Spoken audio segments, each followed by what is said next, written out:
Well, good morning. Yesterday, I didn't even open my computer. And Monday, I had some technical trouble and didn't realize it until this morning. So I'll say, welcome back. We're working our way through the book of Romans. We're in chapter 4, and Mondays was verses 1 and 2. You may have to go back and read that on your own with either your own electronic or paper Bible and just meditate on that for a few minutes. And now we're in verses 3 excuse me, 3 and 4, where the Apostle Paul is encouraging these Christians in Rome. And again, and I'm going to say this all the way through the letter, what he wrote to them resonates so clearly to us today. Listen, when he says, and not only this, but we also exult in our tribulations, knowing that tribulation brings about perseverance, and perseverance, proven character, and proven character, hope. So we not only exalt in God's grace and the hope that we have, we also exalt in trouble. We boast in difficult times. That's why often when a Christian is suffering, it's remarkable this peace that just radiates from their heart through their expressions. It's that peace that passes all understanding. This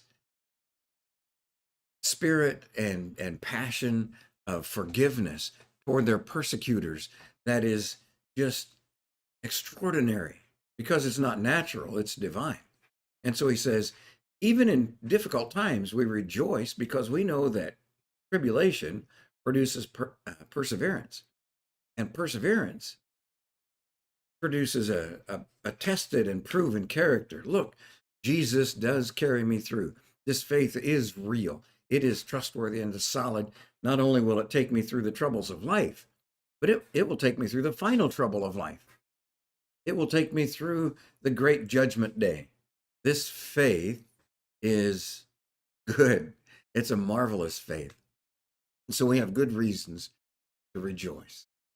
And that's his point. Today, let me encourage you with the idea that we also, in the 21st century, have good reasons to rejoice.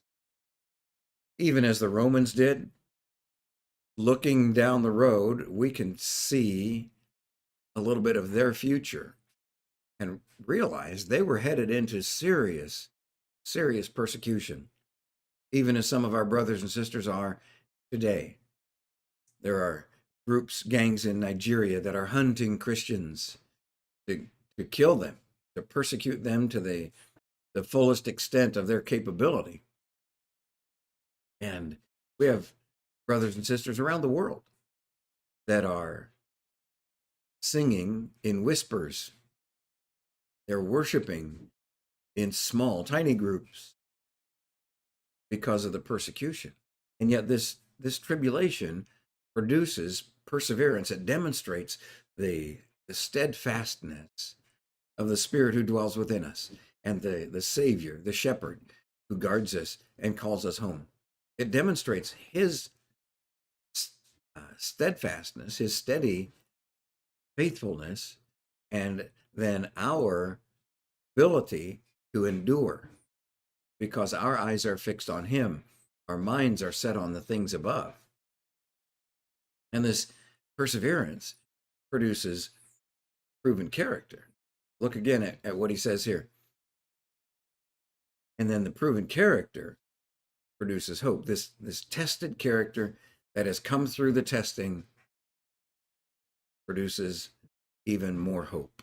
So we as Christ followers live in this atmosphere of hope and expectation that God will keep his promises and that this world is not my home. So this is how we can be peaceful and confident in times of trouble.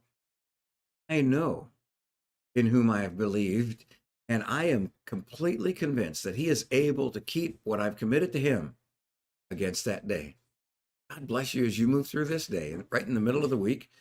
And I pray that as we start making preparations to come home, that up there you all get some warmer weather before we head that way. We were down in the Florida Keys yesterday. Got to spend some time with some missionary friends of ours and starting a new church in the Keys, and it's very exciting to hear what's happening in the work that they're part of in Africa, to remember some of the great stories that we shared in India together. And then we came back up to Sarasota, and it's pretty cool this morning, about 60 degrees, which is why I'm inside. And then Friday, we're planning to head home. So if you could get it up at least into double digits, we'd sure appreciate that. But whether it's frigid cold or like yesterday in the 80s down in the Florida Keys, the love of God is constant, unchanging, and we can run to him every day, every night, anytime, because he is our source of hope and our focus in life. God bless you. He loves you, and we love you.